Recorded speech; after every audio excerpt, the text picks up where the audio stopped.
Hello, hello, hello out there. Well, today I thought I would bring to the table or to the car or wherever this finds you an interesting topic. And it actually sourced from the cover of a book that I recently read by Uri Levine called Fall in Love with the Problem, Not the Solution.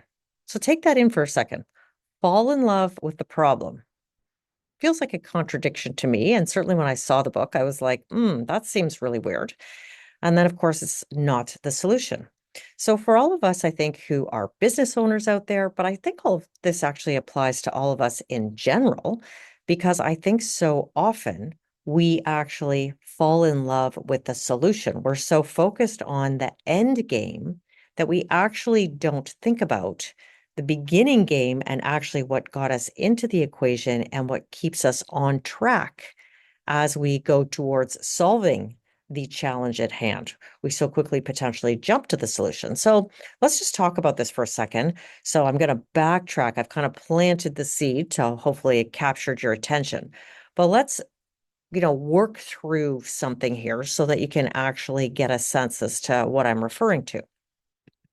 Uri actually happened to be one of the founders of Waze. And as you guys may or may not know, it's a GPS tool that many of us used many, many years ago. And then it was bought out by Google, which of course allowed Uri to live extremely comfortably.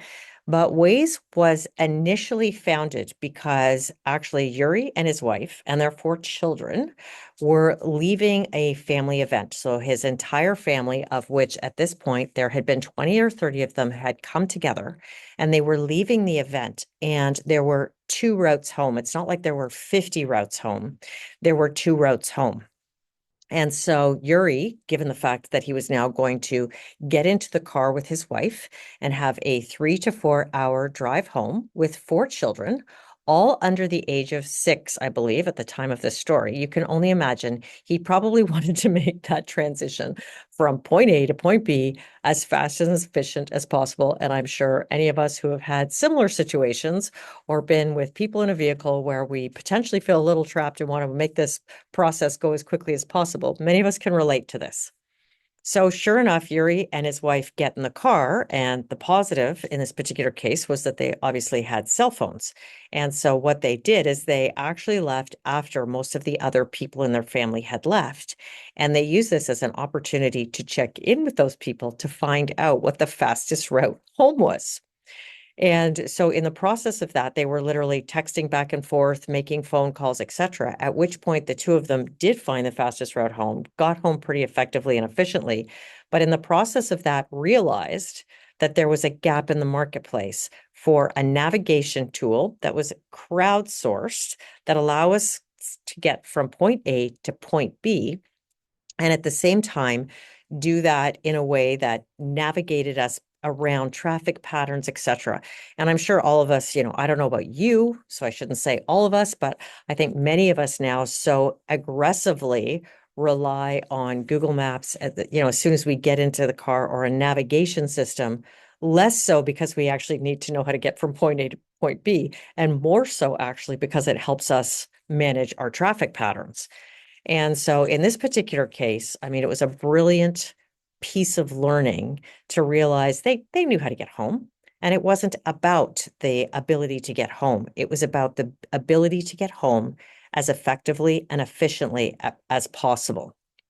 And so when we lean into that and we go back to Yuri's key point here, which is to fall in love with the problem versus the solution, what he found in actually developing the Waze technology, and then he actually went on to develop another technology that, interestingly enough, was also move related. It actually related to applying this similar thinking to transit systems.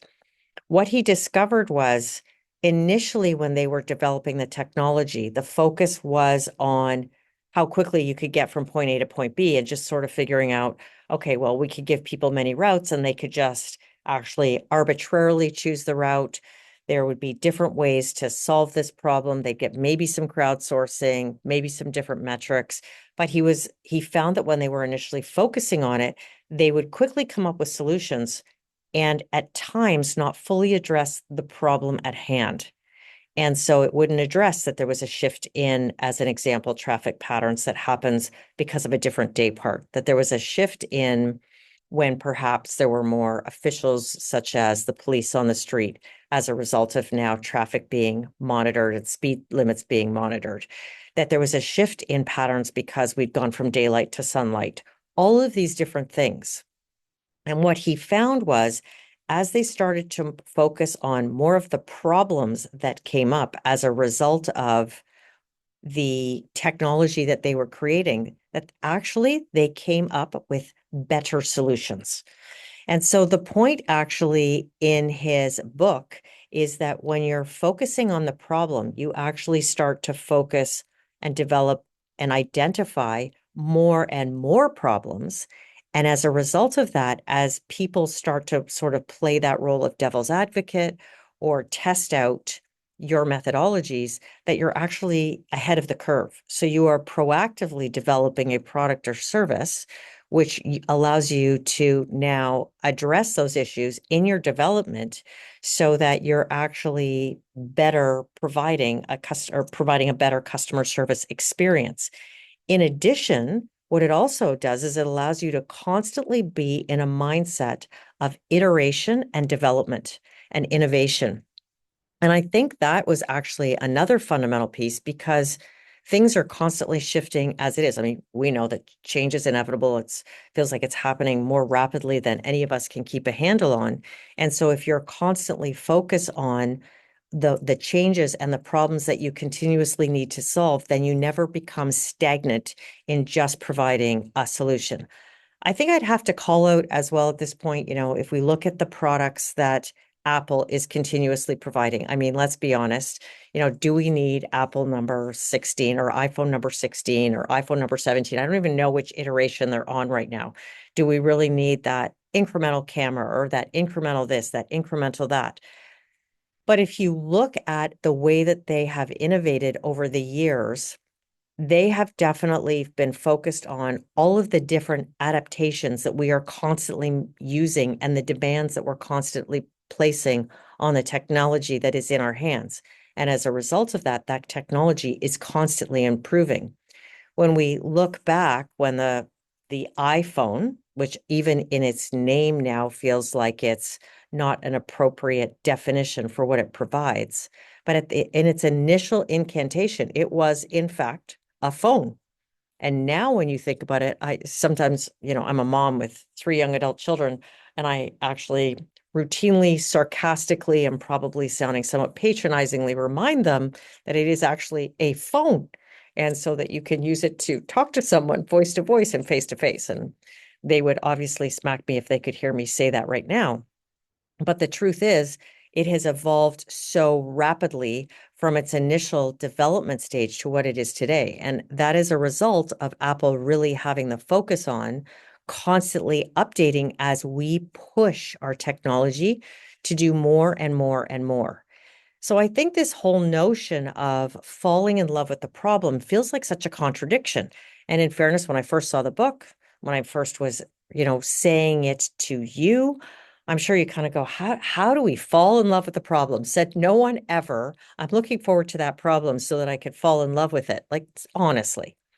At the same time, that is where our biggest innovation has come and our opportunity to provide the best customer service, the best customer experience, and to completely grow the loyalty to the brand, product, or service that we're providing in the marketplace.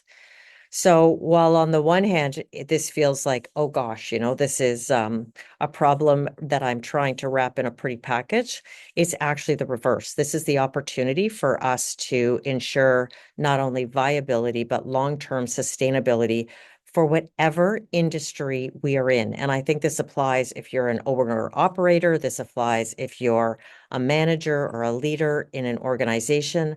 I think constantly diving into the problems as proactively as possible is now fundamental to our success as we start to ensure that we're successful in our businesses.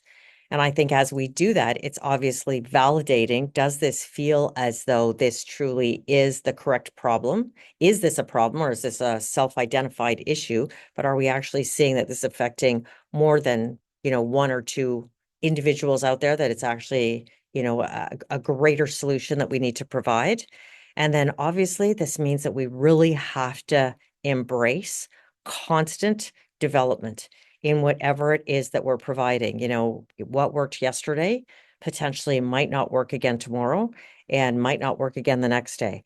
And so I think it's staying nimble and staying, on the pulse of whatever product or service we're providing has become fundamental, and in fact is a key factor for success in everything that we do as we move forward. So I know for some of us that can be somewhat gut-wrenching and frustrating at times, and certainly a brain hurt. But with the right team, and you're constantly aware and listening and watching as to how your product or service is used, it's something that will definitely lay you in good stead as you work towards the future and ensure that customers continue to stay with you versus going in any other direction. So I hope I've helped plant that seed for you today as you look more critically at your own business and at the product or service that you deliver, and perhaps fall in love with some of those problems that are making you crazy, because they could be the golden ticket to helping you stay not only viable, but have a huge competitive advantage in the future. Okay, what, 12 minutes and 17 seconds. Is that good? Yeah. What's our bottom goal? Because I was looking and I thought I started at 3:03. So I actually thought at like 3:14, I was like, oh my God, I got to stop soon. So anywhere between like 10 and 15. Oh, okay. So I'm okay. Two Amen. things though. I don't know if you have bracelets on or something, but that's all I could hear near the end of it. Just the jingling around as you're. Oh, you know what? It's because the bracelet is when it Oh, hits on the the table. edge of my computer. Gotcha. Sorry, buddy. Is there any pencil or something you have? No. Why'd you want one? No, it's just some people incessantly, nervously click it. And I just didn't want that to. Oh. It's happened 2 or 3 times. So I just wanted to make sure there's no pen. Oh, no, you know what? It's definitely because as I'm sitting here going through the slides, the edge is hitting my Okay, laptop. just wanted to make sure. Sorry, buddy. That's a pain in the ass for you, though. Just at the end, I noticed it a bit more. I don't know if like you were going through Yeah, it's something. still a pain in the ass. I'm sorry. It's probably just my ears picking it up, and maybe nobody else will. I'm gonna save this one before we continue.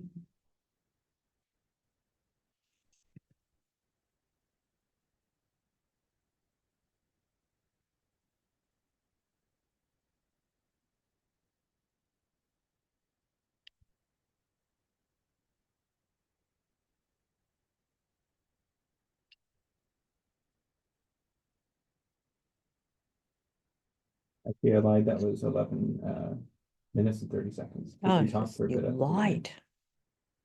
Don't lie. Sue me. I'm not gonna see you today. I'll see you another day. Wait till I do something worse. Yeah, I'll wait till you're famous. Then I'm gonna see you for harassment or something, What if I'm infamous? Does that change your plan at Infamous. all? Well, that means you're famous. Not always with money. Oh, that part's true. Well, yeah. Sometimes you just. No, I'd only come after you if you had money. Let's be honest. Okay. Whenever you're ready, go ahead and start. So I have a question for you. Are you going to start, or are you going to wait until things are perfect? That's my question. And it's a question that I've been asking actually quite a few people lately, because I'm actually finding that people aren't starting. They want to start. They plan to start. And they think about all the things that they need to do to start, but they don't actually start. And it's actually making me crazy. So I thought today I would talk about the importance of starting versus waiting for perfection. And it's become such a big deal that I'm blogging about it. I am, putting content on Instagram about it. And I felt like we needed to talk about it today because I'm trying to actually unlock What stops us from actually starting? And I wish there was a magic pill. I've definitely come to discover no magic pill for this. But I have come to discover that I think that there's a lot of hidden fears and limiting beliefs and perceived potential judgment that could happen, and just not being good enough, all these enough things that are stopping us from starting. But regardless, I'm going to have the conversation with you because I want us to get over waiting and to actually start, because it's in the starting that we actually learn, that we actually stop having regrets, and that we actually start to feel fulfilled and get excited and motivated about our day, week, month, you name it. And so part of this is obviously about embracing perfection. And let's be honest, I don't know about you, I don't think there's any area in my life that is perfect. I don't think there's anything I've ever executed that is perfect. And then I'm going to make the maternal thing and say, except for my three children. And then anybody who knows them would be like, oh, please, they're far from perfect. Only in my mind is their mom, are they perfect? But I have to be honest, I think that in so many areas, we are constantly evaluating, is this good enough? And sometimes good enough is all we need. Actually, I think all the time. I coach so many business owners and so many managers and leaders, and good enough allows you to get out into the market so that you can actually start to learn and to test. And from there, you can iterate so that you can become better. And in fact, you can become the best. But until you actually start and until you put something out there, it's all just rhetoric and wishful thinking. So at some point, you got to put one foot in front of the other. And I think, this is where perfectionism is truly and has been, and maybe in your own case, could be the enemy of progress.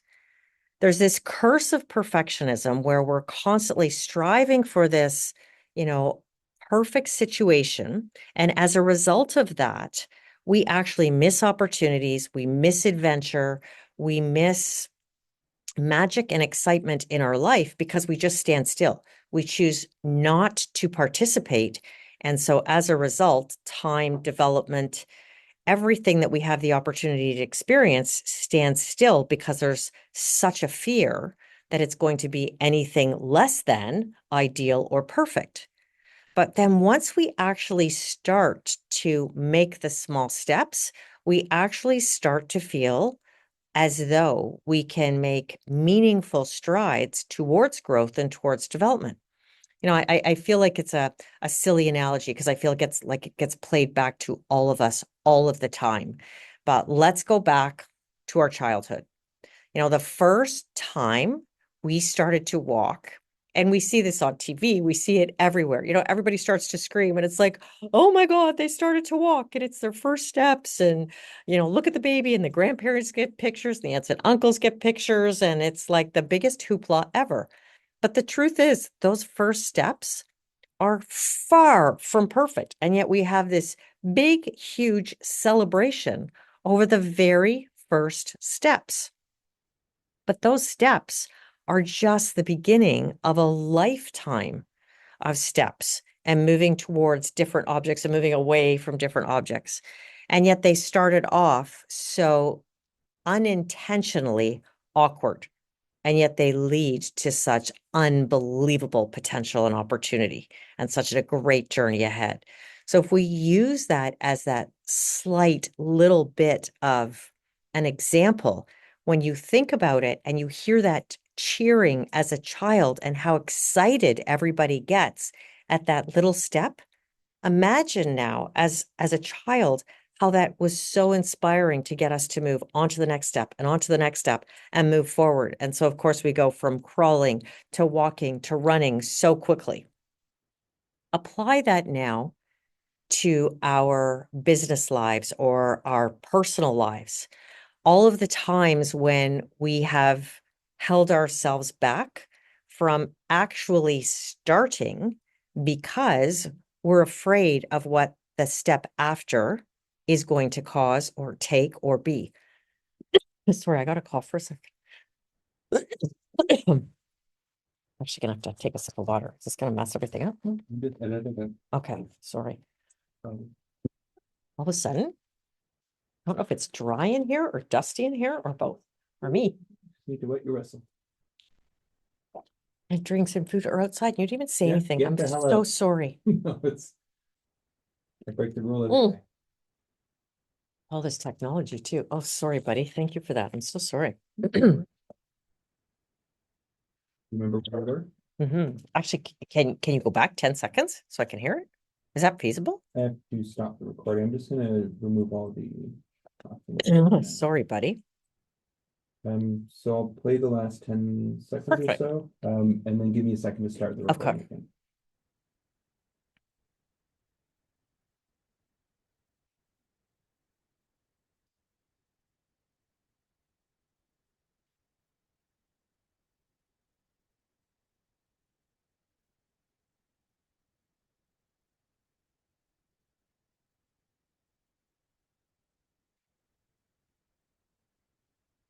I want to remove that as you're about to cough there.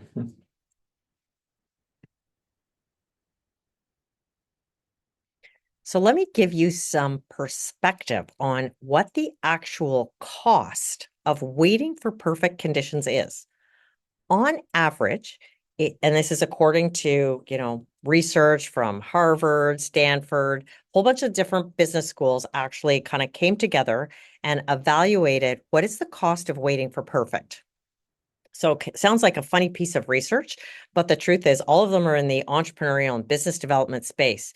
So here's some top line numbers that kind of make you go, ouch. Lost revenue by waiting for perfect ranges anywhere, obviously, from 10% up to 50 or 100%, depending on how long you waited. But on average, it's actually 10% by waiting for perfect. So think about your own revenue stream. That's a bit of a hit. When we're waiting for perfect, it takes us 3 times longer to enter the market. When we are looking at actual revenue that is lost in a moment on the average, for the average small business that ranges in size from $500,000 to up to 10 million, there's about $1 million in missed opportunities because there is a fear of, as an example, starting the conversation, starting the division, starting a piece of development that is with slightly on the edges of your competency. In addition, we've also found that on average, it's a 2-year development delay in actually launching products into the market, products or services. Net, what all of this means as I throw these crazy numbers out there is that waiting for perfect, and this is actually the key conclusion that they gave us, was not only costing us this, but in fact, it was costing us way more than this because perfect actually never arrived.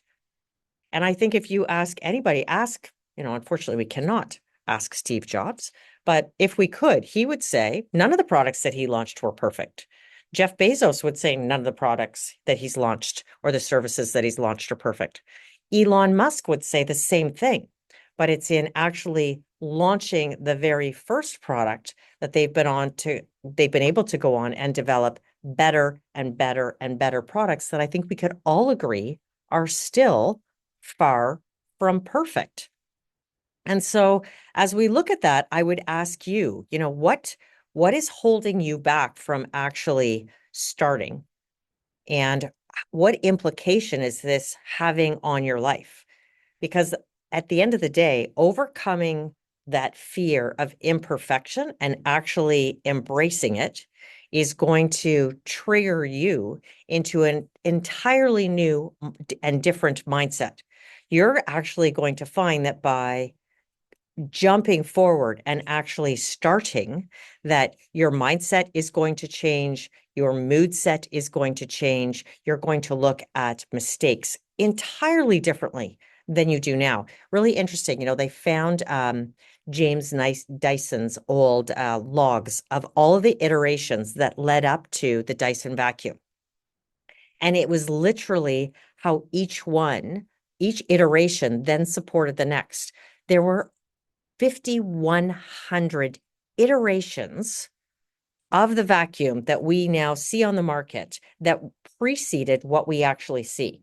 And he specifically did not call them failures, because had he not gone through that development, he would not have developed the technology that he did today, nor would he have actually been able to identify all the other technologies that have been peripheral and in conjunction to those 5,100 different examples that he's launched out into the marketplaces.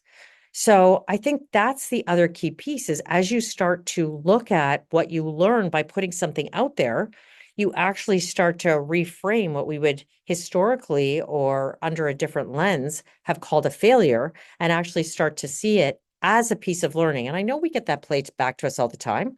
And sometimes I must admit, it even makes me crazy when somebody's like, it's not a failure, it's learning. And I get that. It's just that it feels so treacherous. And you can only imagine doing something 5,100 times and not getting the result that you want suggests that it's failure. But in fact, not getting the result that you want suggests that it's learning and may unlock a whole other set of learning and innovation that you did not expect, which is actually true in the case of Dyson, because it allowed him to now develop a plethora of products that went far beyond the vacuum, that had he just been focused on that one thing, he never actually would have developed. Which brings to the point that, if we experiment fearlessly and we actually do start and we put things out there, we see what works and what doesn't work. We see, what is going to help grow our business and what isn't going to help grow in our business. And so it allows us to actually grow our business with a healthy lens, and then keep moving and iterating in that direction, which is actually quite motivating for yourself and the team that you're working with, because no 2 days are ever the same. I've obviously come from industry. I actually co-founded an agency, and I remember when people would come in for an interview, and still to this day, I say the same words, that I will commit to them that no 2 seconds, 2 minutes, 2 hours, 2 days, 2 weeks, 2 months, 2 years will ever be the same, because ultimately we never do anything twice. And that's really not about embracing change in this particular case. It truly was about embracing the unknown and leaping into it, and just starting to figure out solutions that we all thought would be the best thing based on what we knew at the time and based on all the market conditions, and putting our best foot forward. And because so often we have a team that we can collaborate with and other minds that we can sit in a room and brainstorm with, we truly will come up with innovative and different solutions. And so, you look at so many of the startups that have started up and started out. And we look at everything from Airbnb to Uber to even so many of Apple's products. I sometimes think that was Apple's iPod the beginning of really starting to take their iPhone to another level. And then obviously camera technology added onto that. Was that not just as a result of literally innovating and seeing the tools and then starting to bring them together? I mean, look at Airbnb. When it first started out, it literally started out as, to a certain extent, you're renting space and from someone else in a space that they have lived in or do live in some way, shape, or form. And now when you go onto the Airbnb site, you can have experiences and all these other bells and whistles that are added to the equation. Look at Amazon. Amazon literally started off distributing books. And now, we're hard pressed to think, what can you not get on Amazon? And literally like to your door within 24 hours in most cases. So, sometimes by virtue of just putting your product out there, putting yourself out there, taking that leap, and if it's a business, putting your product or service out there, learning from the market, and then making changes allows you to ensure your viability and sustainability. As a human, putting yourself out there, taking that trip, writing that book, starting that business, reaching out and shaking that hand, asking that person out on a date, can be one of the biggest and most monumental changes that you ever make in your life. Always hopefully for the better. And if not for the better, then you're just going to pivot and make another change. And I think that's the beauty of it. When we put ourselves out there, we live truly fully, and we have the opportunity to live without regret, because then we're not going to say, oh, I wish I had done that. We did it, and perhaps it was good. And if it wasn't good, then we got some learning and we move on from there. So the whole goal really today was for me to plant that seed on taking the risk and actually starting versus waiting until things are actually perfect, because we all know perfect is just never going to happen. And so I thought I would also leave you with some concrete steps that hopefully help you feel secure as you start to move forward. So 4 key steps to remember is: 1, start small, take the risk, and at least just start. As you're doing that, learn, record the learnings, and continue to, step 2, experiment and iterate so that you're developing. Step 3, as all part of all of that, is to gather the feedback so that you're constantly iterating and making your product better. And step 4 is based on that, because you are putting your best foot forward. Continue to build momentum and celebrate those wins so that you actually feel like you're back to your, 1-year-old self, where everybody clapped for the small steps that you started to take, and that you actually reward yourself and pat yourself on the back and keep moving in that direction. Because at the end of that, that is where, I got to be honest, I do think that is where the light is at the end of the tunnel, where that pot of gold is at the end of the rainbow, and where we feel fulfillment in our lives. So I'll leave that for you to ponder. And please, I beg you, start. 16 minutes. 15? 16. Oh, 16. Shit. When I moved 15 at you, we were right. Oh, at okay. 15. And you know what? I was like, I thought you said 14 because I wasn't listening to I your really lips. need like a whiteboard because I You need a can't whiteboard. speak. Because you can't talk. All right. What's this one here? I have all my little notes up here, and I'm like, what is this? Oh, no, I did that one. Where's my other one? I wonder if I just didn't. Oh, it's right here. Sorry. You're ready. Just let me hit it to.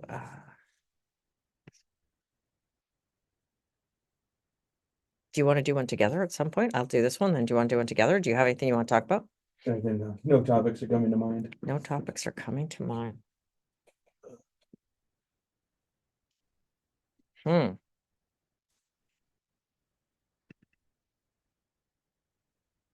When you're recording the next one, I'll try to come up with something. Yeah, think of something, man. We can talk about.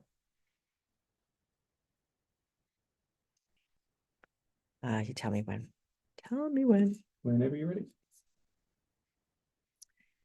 So today I thought I would ask the question about the last time that you fell in love with your business, with your job, with whatever work you're doing, and or today, do you have a love-hate? Like, where do you stand on all of this?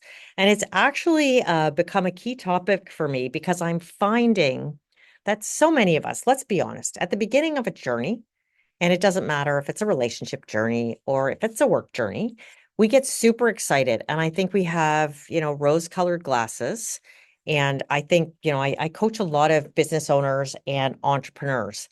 And when we are in those initial stages of developing our product or service, and just as we're about to launch, or we're, within reach of launching, we have such a romantic notion. Oh my God, I'm starting my business, and this is what I'm going to do, and this is how it's going to look. And I can't get over it how often, entrepreneurs are truly seen as these superheroes and people we should look up to, and all of the things. And honestly, they are superheroes, true warriors. I got to be honest. But I think all of us kind of go through this stage of really falling in love and being so excited. And think about yourself, even the first time you got your first job, or as you're changing jobs, you're so excited. And then you're kind of like 2 weeks in. You're like, oh my God, I'm 2 weeks in, and this isn't what I thought. The grass isn't greener on the other side of the fence. Or you're that entrepreneur who has finally launched your business, and you're like, oh my God, here we go. It is going to skyrocket. And it doesn't, or it starts to skyrocket, but you're not even looking at the skyrocket results because you're too caught up in all of the challenges that you're facing every single day. And you're literally fraught with anguish as you're getting up in the morning because you're like, oh my God, I got to go deal with this. And so now all of our rose-colored glasses are off. None of us even own them anymore. We don't even know what they look like, what they sound like, the color. It's gone. It's gone. It's gone. Our days feel dark. And I even think that's true with our jobs. And so what happens? Where does the spark go? Is this where familiarity breeds contempt? That's my question to everybody. How do we lose that passion and purpose? How do we lose that spirit? How do we lose that sense of personal growth and motivation that we were so excited about that now all of a sudden feels like the drudgery of the day? So here's a little bit of my theory on this, having now talked to so many people about it and coached so many people through this falling in love and being so excited in that honeymoon stage of their new job or their business, and then coming out of the honeymoon. Because I think it's super important that we get back into the honeymoon stage, or at the very least, especially if you are a business owner, fall back in love with your business because chances are this is your life's mission and purpose. This is the direction that you want to go. So you've created something viable and sustainable. How are you now going to stick to it and manage through? So this is a big conversation that I've been having lately. And what I've actually come to discover is often that our disenchantment is actually as a result of losing track of our own personal lives. So we get so caught up in work. We get so intensely focused on all of the different issues and opportunities. And to be clear, this is the good and the negative. So it's not just about the challenges that we're facing at work, but we also potentially see endless opportunities. And with that can come just as much frustration because we're not potentially getting them to them as quickly as we would like. And so as a result of that, we're equally as frustrated as if, we're having to fight fires every single day. And what this tends to do is it tends to further reflect the lack of balance and perspective that we have because we've become so lopsided in our professional lives and not actually spent enough time truly having fun, going for a walk, hugging your partner, maybe grabbing a lunch or grabbing a dinner, going to a movie, talking to your mom, which is always an example that I'm going to bring up. Let's just be clear. But doing some of those things that add a little bit of levity in our life. And I think sometimes we actually think we have to be so focused on our professional careers because of the need to ensure the own viability and sustainability of our own lives that we over focus. And I think even in this economy, as we look around, we're also afraid to take our eye off the ball, or that we are in some ways going to show up at a performance review and it's going to be, not perfect, show some of our challenge areas. And as a result of that, there's going to be a layoff or a job loss.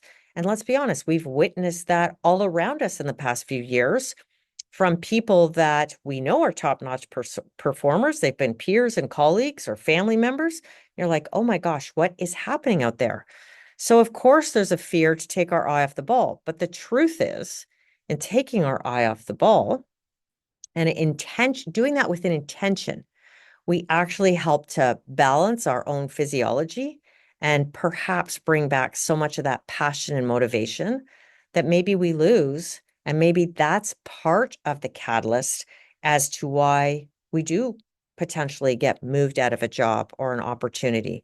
Or as entrepreneurs, we do start to lose sight and lose focus on our business and lose the passion for it, which obviously then starts to impact the team that we work with, the vendors and suppliers and partnerships that we have, because of course that starts to exude from every part of our being. And so I think it's important that we have this awareness in ourselves, because I think sometimes we lose sight of the fact that we started off this process because it was something we wanted. We put the wheels in motion. So whether that's a new job or starting a business or whatever it is, we made the conscious decision to put those wheels in motion. And at the time, it was for all the right reasons. And now, fast forward to the present, we're having some challenges. And those challenges would have happened in some ways in our personal lives, but there would have been some challenge no matter what, in whatever job or vocation we pick, there would have been challenges regardless. And so it's not like if we hadn't made this decision, we wouldn't have had some kind of hurdle or something come along our journey. Of course we would. So now we've got to figure out how exactly are we going to navigate and make the best of this. And perhaps, I'll put it out there, perhaps we made a decision that requires us to pivot or go in another direction. But what if perhaps we just need balance and perspective? And that's actually been a key conversation with a lot of the founders and leaders that I've been having in the past couple of weeks. And so what we've actually started to do is go back, and this is going to sound really funny, and it might sound really funny to you as I say this, but we've actually started at the fundamentals and taken a look at their calendars. Your calendar is a really good reflection of how you allocate your time. So I'm actually going to be honest here. Your calendar is a great reflection of how you allocate your time. Your bank statement, your bank account, the bank account that you use the most is a really good example of your priorities and your values. So if you go back to those two and you look at them as a means of gaining some awareness, then it's a great way to say, to reevaluate for yourself, where have I lost track of what's really important to me? So let's go back to the calendar for a second. Obviously, time management is critical for all of us. We all have more things to do in a day than actual time in the day.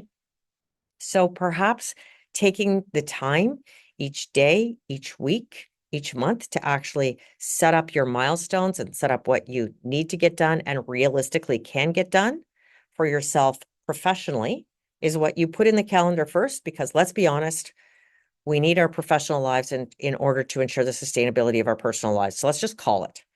But then at the same time that we do that, I think we have to then schedule the time in for when we want to have fun, for when we, want to go and do that yoga Pilates class or play hockey with the guys. Or, in my case, I'm actually taking a ceramics class and I've been telling everybody that's my therapy. And it actually is my therapy because it actually gives me a chance to zone out from the world and focus on something creative. So I think you got to figure out what your therapy is and you have to build it into your day, especially if you are a high achiever, because you need something that is actually fueling your mind, body, and spirit so that you can perform optimally.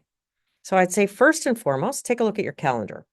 Second of all, as you're doing that, have that bank statement beside you and take a look at how you're allocating some of your resources. And does this feel like it's consistent to your values?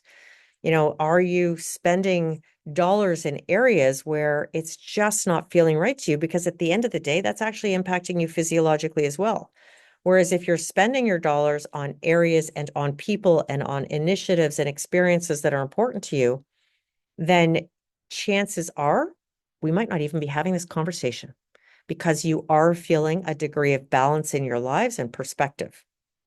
The other piece that we need to look at is who can you delegate to? And I know specifically, a lot of the working moms out there are saying, who can I delegate to? The entrepreneurs that are out there who are maybe self-employed and don't have an entire group, who can I actually, offload this to? I had somebody say to me many years ago, the cost of you cutting your lawn for the 4 hours a day versus the cost of you outsourcing that. What is the difference between the two? And I looked at them like, I was like, what are you even asking me? I can't afford to get somebody to cut my lawn. And he actually said to me, I can't actually afford for you to cut your lawn. Because of the hours that you're working, I actually need you to not work for those 4 hours and give your mind and your body a rest or grab the newspaper and a coffee and absorb and learn in other areas than to actually do that piece of labor. And so he actually made me go out and find somebody who could cut my lawn, who, interestingly enough, offered to come and do that at the time. So I actually had a really small patch of grass. I'm not going to lie to you. It took me a long time because I was seeking perfection versus getting the grass cut. So I would do a whole bunch of other chores at the same time. But I got somebody to cut my grass for $40 a week. So he said to me, how long would it take you to earn that $40? So I'm going to ask that question out to you guys. And now, as you look at your opportunity cost and the value of your time, perhaps it is better for you to outsource that so that you can focus on your values and your priorities. Take a look at that bank statement. Take a look at where you could potentially reallocate those dollars to that $40 spend so that you are actually giving yourself better life balance and perspective. I also will say that I just bought into this super aggressively in the past 6 weeks, and I've actually hired for myself a virtual assistant. And I feel like they're this angel from heaven that has come down to save me. There are so many administrative tasks and other things that they have literally taken off my plate, and they do it so effortlessly and with great appreciation. And it's actually given me 4 hours in my day, 4 to 5 hours a day, that is allowing me to focus on the things that I love and build and grow my business. And at the same time, I'm much happier and healthier. So actually, I'm eating better. I've lost weight because I'm now not, I don't know, stressing about some of these tasks that I wasn't getting done before. I'm actually healthier. I've developed a great relationship with this person. And so it's working obviously for her because she's obviously earning an income and feel like she's really helping and contributing to my business. And for me, she's actually contributing to my life. So I would ask all of you to kind of think about that, because I think there's areas in our life where we could potentially, and in my case, I'm going to be fully transparent, redistribute some of our funds so that we're using them for the total betterment of our life, personally and professionally.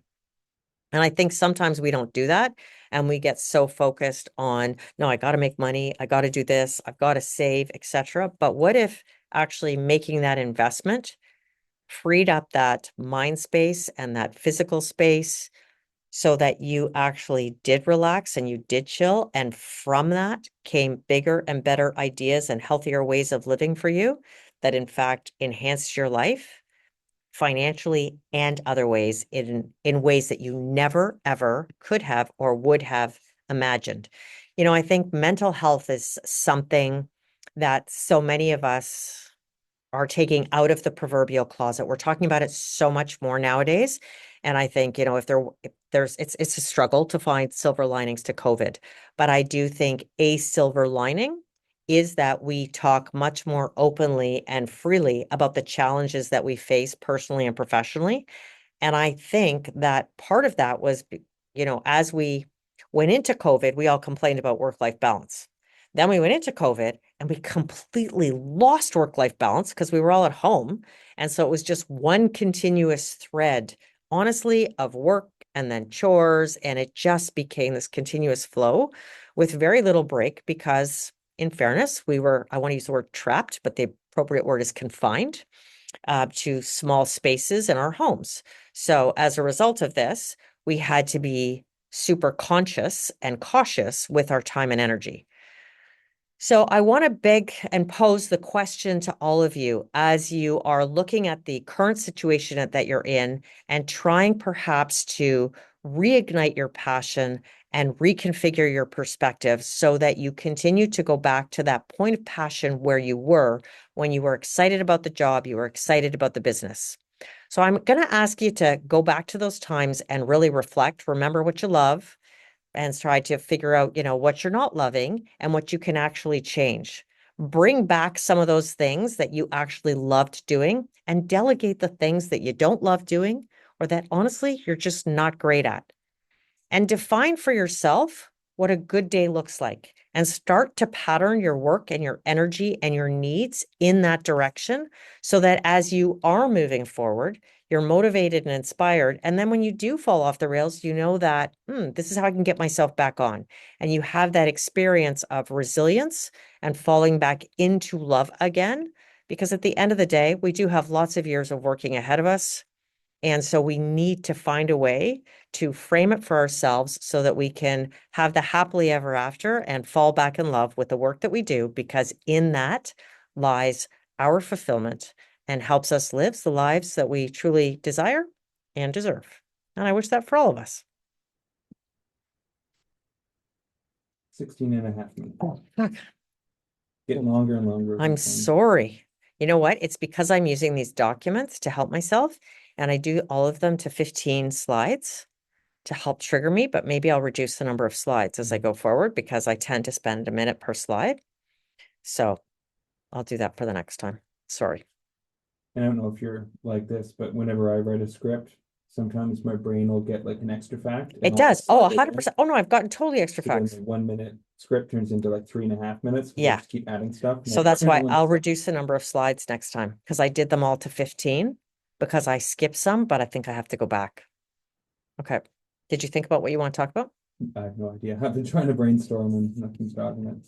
Okay, I'm gonna try something because sometimes I'm just let me see. I have a thought. I'm gonna check and see what this is and then oh come on, log me in.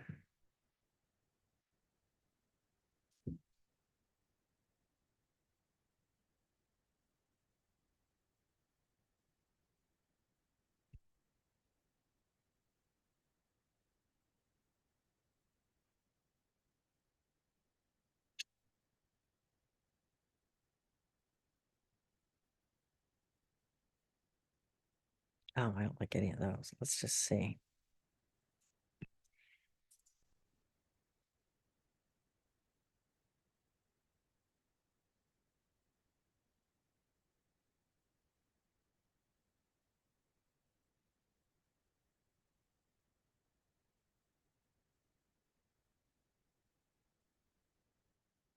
That's so weird.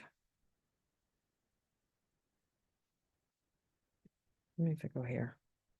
Like this. Generate. Oh, here we go. Oh my gosh, did you hear my stomach? I didn't know that's what it was. That's my stomach. Every once in a while, when somebody uses the bathroom back there, sometimes I'll hear like the pipes in the walls, and that's what I thought it was. No, it's my stomach because I've only eaten like apples today. At least the doctor will be away, right? This is true.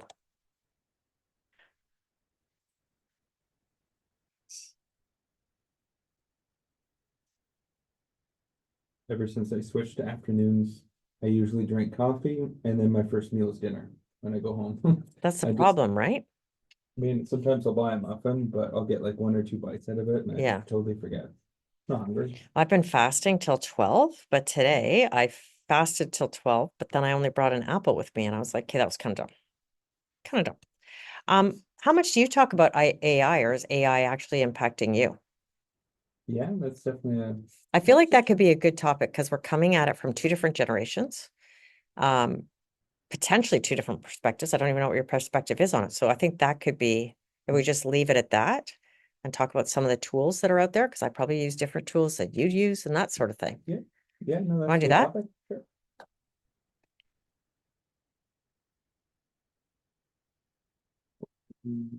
I just need to check my own levels here. Check your levels. Make sure it's all good. Okay, I have to come up Yeah, make sure your mic's on, eh? well, not just on, but I'm make just, sure that I'm not louder. I'm just kidding. You're pretty loud. I am pretty loud, sorry.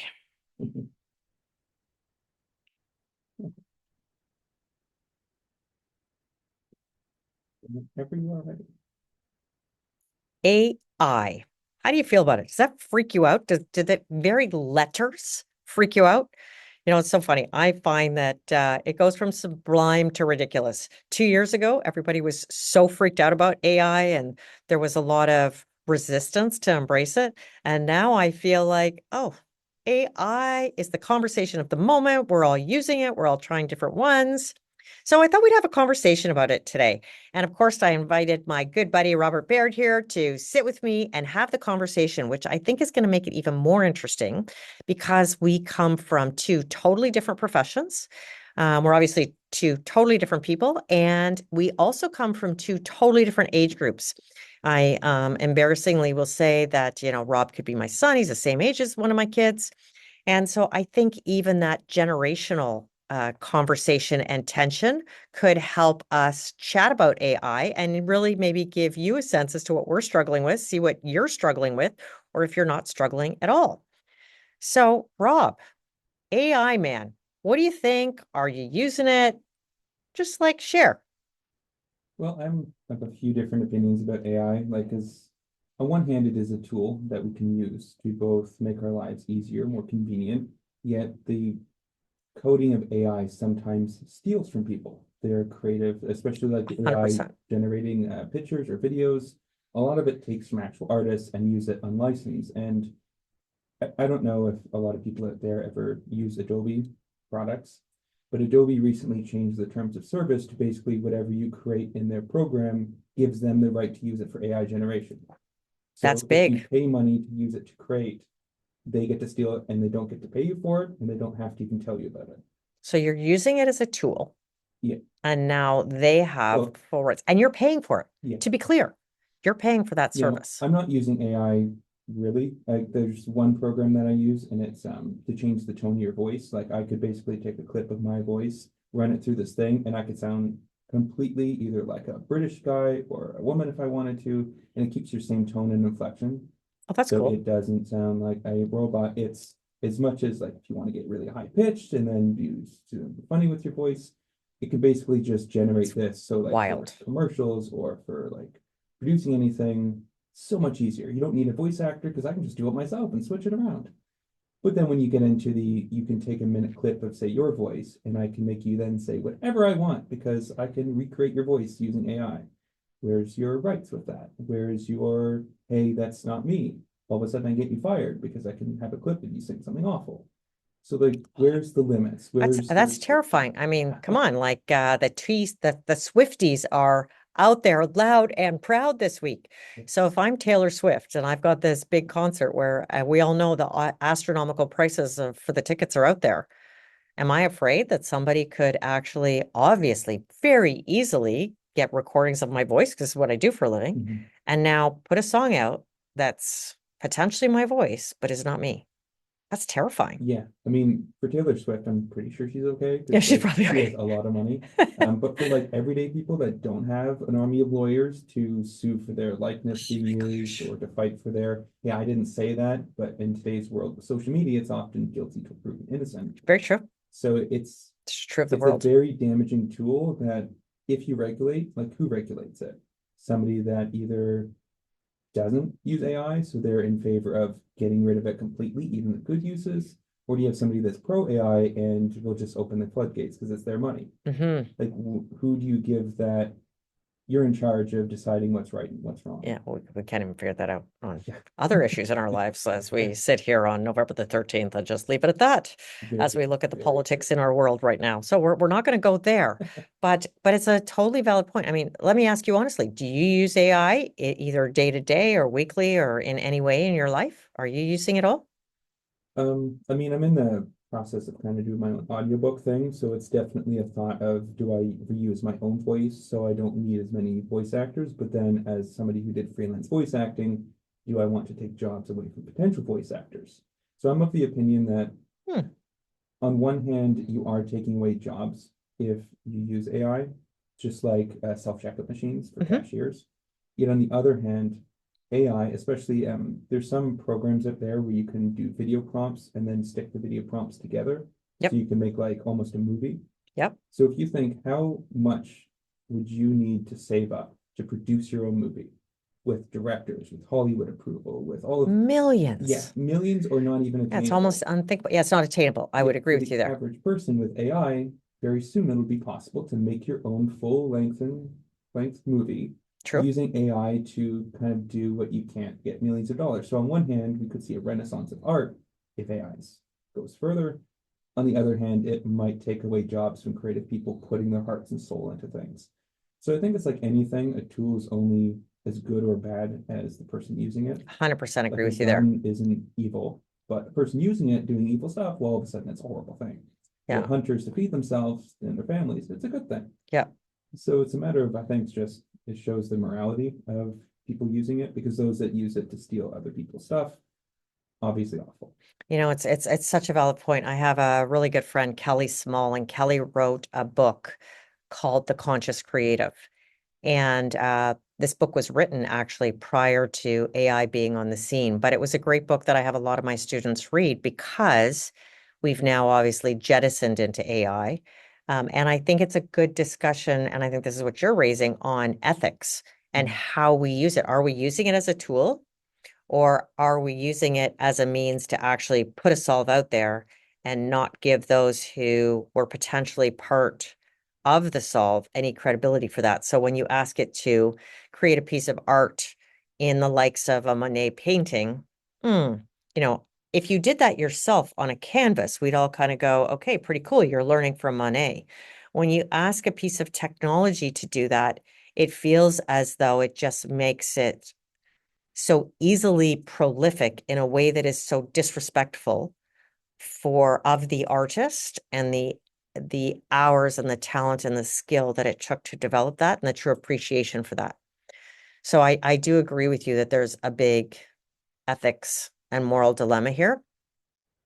That said, on a totally different note, I also feel as though for some, it's unlocking creativity that we haven't been able to unlock. So, interestingly enough, I wanted to text my kids this morning, and because I have become an AI-aholic. I'm not sure if I'm more in love with Claude AI or Chat GPT, the 4.0. In both cases, I pay for them. Yeah. And I use them, I don't use them for visuals. So I use them for being a catalyst when I need to brainstorm. So I live at home, I have a dog, and I talk to Sadie. The unfortunate thing is that Sadie doesn't talk back. She inspires me, but she doesn't talk back. So today I was grappling with something. And so I was literally having this two-way conversation, honest to God, with ChatGPT, to the point that I ended it and I said, thank you. This was a great conversation. And it said, you're welcome. Good luck with this project. Let us know if it's successful. And I was kind of like, okay, that's creepy. But on the flip side, I was like, oh my God, you're the perfect partner. I've been waiting for you all my life. And so on that flip side, I was like, being someone who is an entrepreneur, works on their own, it's great for brainstorming. It's great for when you have an idea and you just want to bounce it off someone or something. And honestly, like it's like that tool. And I was like, oh my God, I've never had something like this. And I don't know about you, but it allows me to get to that next iterative stage so much more quickly. And, obviously I'm a prof, so I've got kids submitting stuff all the time. And I say to them, don't give me anything that's AI generated because I'm going to know because I'm living on it myself. And I don't put anything out there that's AI generated. I take it all and I use it, with a grain of salt to be that catalyst. And then I pound away for myself. But having had that two-way conversation, it's definitely inspired and motivated me and given me sparked thoughts that I wouldn't have had that now I can go and pound and write for 2 or 3 hours. I think that's the perfect use of it. Probably. When you, Fair point. kind of amplify your own creativity, but you're not using it as a crutch to Yeah, you're compensate using it as a for, tool. yeah, instead of like, I can't make this art, so I'll just have the AI do it, rip other people's stuff, and now I'm an artist too. Yeah. Versus using it to inspire you, which is absolutely fine. Although, do you think the future kids with all of the, AI getting smarter will still have manners like you did with thanking the robot after? Probably not. Probably not. And you know what? That's as you even ask about that, this is where I get nervous because I was actually talking to my niece and nephew, and their use of calculators is so different than my use of a calculator, than my children's use of a calculator. And so they were like, oh, well, like we don't even do it that way. And they're using their laptops so much more. So it's for me, obviously we can see what's happening right now in this moment and at this time. But I do wonder what the future looks like. I mean, 3 years ago, we weren't having this conversation about AI. We were definitely having a conversation about artificial intelligence and things, the internet knowing and Instagram knowing if you and I had a conversation about a piano, all of a sudden we're going to start getting piano ads and all that sort of stuff. So we definitely knew that there was those listening tools in all of our technology that were starting to pervade our lives. But I do wonder, because of the rapidity of development right now, it's just so fast and furious where this is going and what the end game is. Is there an end game? What would we like the end game to be? How far is it going to go? How many lives and jobs is it going to affect positively and negatively? Because on the one hand, I do think there is a lot of creative bursts, but on the other hand, I do worry about the negative implications. Well, I mean, if you're curious as to what the future is going to look like, it's probably just how today's like versus like the 80s. Because if you say, are we cyborgs right now? Most people go, no, obviously not. Yeah. Yet we use our phones for everything. It's always on our person. We Oh, so always true. use them. So really, it's an extension of ourselves. So kind of we are.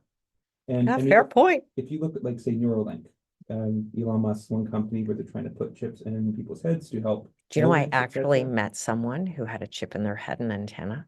I actually met Okay. someone at These South don't by have Southwest. antennas. Oh, But it more or less wild. uses, for people that are quadriplegic to be able to use their limbs That's again, amazing. which is amazing. They can even use a computer with their mind, which is probably where Also this is amazing. going.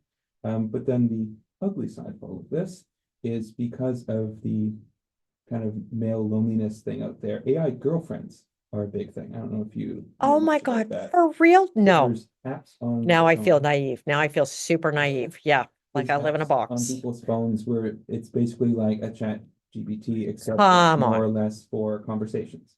So you could be talking about anything and they're texting all So you're day. falling in love with a voice or an avatar. Yeah. There was Oh even God. a calling feature that if you pay monthly for, of course, that's how they get you, where they actually call and with a robot voice will have a conversation with you. So a lot of mostly men, let's be real, are using this to fill the void in their life of that connection. So rightly Yet or wrongly, are we allowed to say that P word on here? Is this just a replacement for porn? yeah, it pretty much. Although the one company I was obviously using a lot of this for things to use on the radio because it's interesting and also kind of wild. Mm-hmm. But there's this one app called Replica, the K at the end, and they had a feature where you could kind of have e-sex with it. Oh my Yet they gosh. took it away, and there was an outcry of people almost I think one third of people that use their app were like, hey, I'm paying monthly for this. I want this. So they kept it around because that's what people want it for. Oh my So if you think gosh. of like, well, if that's sad and they should get out and find a real girl, you have to think, well, if they can't, this is their only form of getting some kind of connection, as sad as that may be. And not sad as like talking down to them. It's more just like, I don't think any of them dreamt of that. It's just where they found themselves. But then it's like, okay, well, if that helps them, it's a good thing?